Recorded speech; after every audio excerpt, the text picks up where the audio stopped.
नमस्कार बंधुरा निश्चयই सबाई खूब भालो आছেন। तो देखুন आज के सकाल सकाल घुम থেকে उठे গিয়েই কিন্তু রান্নাঘরে চলে এসেছি, যা যাবতীয় কাজকর্ম সেরে মানে স্নান টান করেই এসেছি। তো আমি সকালবেলায় আগে খিচুড়িটা করে নিয়েছি, আর বাইরেও প্রচণ্ড বৃষ্টি হচ্ছে। বাড়িতেও যেতে হবে, পুজোর উদ্দেশ্যেই বাড়িতে যাব কিছুদিনের জন্য।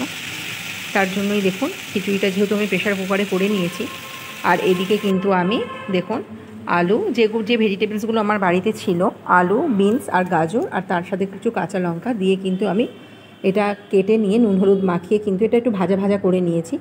আর অপর দিকে কিন্তু আমি ভাতটা করে নিয়েছি, একটু নুন দিয়ে ভাতটা করে নিয়েছি। তো যখন এগুলো হয়ে গেছে ভাজা ভাজা, তার মধ্যেই কিন্তু আমি দেখুন ভাতটা দিয়ে দিয়েছি। এতে কিন্তু আপনারা চাইলে একটু টমেটো আর পনিরও অ্যাড করতে পারেন। তো আমার কাছে যেহেতু দুটোই ছিল না, তার জন্য আমি আর অ্যাড করিনি।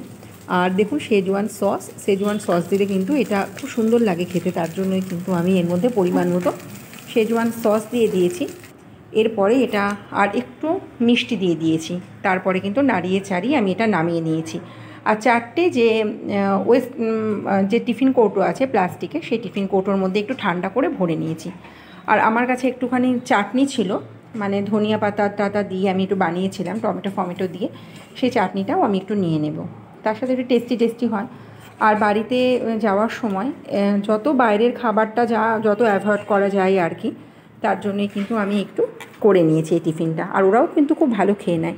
আর অনেক দিন যেহেতু বাড়িতে যাব, তার জন্যই কিন্তু দেখুন এই বাসনপত্রগুলো আমি একটা বড় প্লাস্টিকের মধ্যে কিন্তু রেখে দিয়েছি। তাতে পোকামাকড়ও যাবে না, মাকড়সাও লাগবে না, বাড়িতে সে একটু ধুয়ে নিলেই হয়ে যায়। এইভাবে কিন্তু আপনারা যদি বাড়িতে যান, এইভাবে কিন্তু করলে আসার পরে কিন্তু এতটা কষ্ট হয় না। তারপরে ওরা সবাই স্নান টান করে খেয়ে নিয়ে রেডি হয়ে কিন্তু দেখুন আমরা বেরিয়ে পড়ছি। আর বাইরেও কিন্তু ঝিরিঝিরি বৃষ্টি পড়েই যাচ্ছে।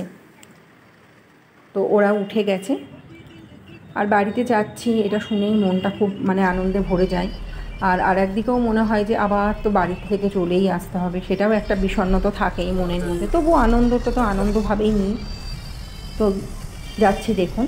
আর রাস্তার মধ্যেখানে প্রচণ্ড জ্যামের মধ্যেও পড়তে হয়েছিল, প্রচণ্ড জ্যাম ছিল এই বৃষ্টির দিনে। দেখুন বাইরের দিকটা পুরো ধোঁয়াশা হয়ে গেছে, অন্ধকার। আর খুব বৃষ্টিও হচ্ছে।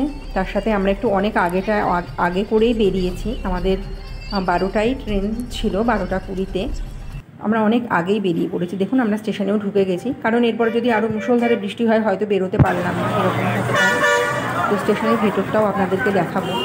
তো আপনাদের তার মধ্যেই বলি, যদি এই ব্লগটা আপনাদের ভালো লাগে অবশ্যই চ্যানেলটাকে সাবস্ক্রাইব করবেন, কমেন্ট করবেন কেমন লাগলো বন্ধুরা, অবশ্যই জানাবেন।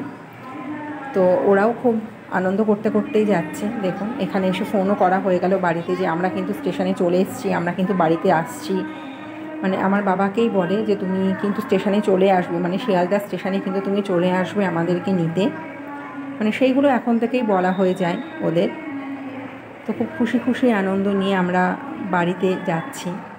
দেখুন আপনাদের সাথেও এই ব্লগটা শেয়ার করলাম, আনন্দের কিছু মুহূর্ত। আর বাবাইও ওর দাদু গাছ লাগবে বলে কিছু ওই যে ভূত জলকিয়া ওখানে থাকে, তো ভূত জলকিয়ার একটা গাছ ওদের সাথে নিয়ে নিয়েছে, দাদুকে দেবে গিফট হিসাবে। তো কেমন লাগলো বন্ধুরা অবশ্যই জানাবেন।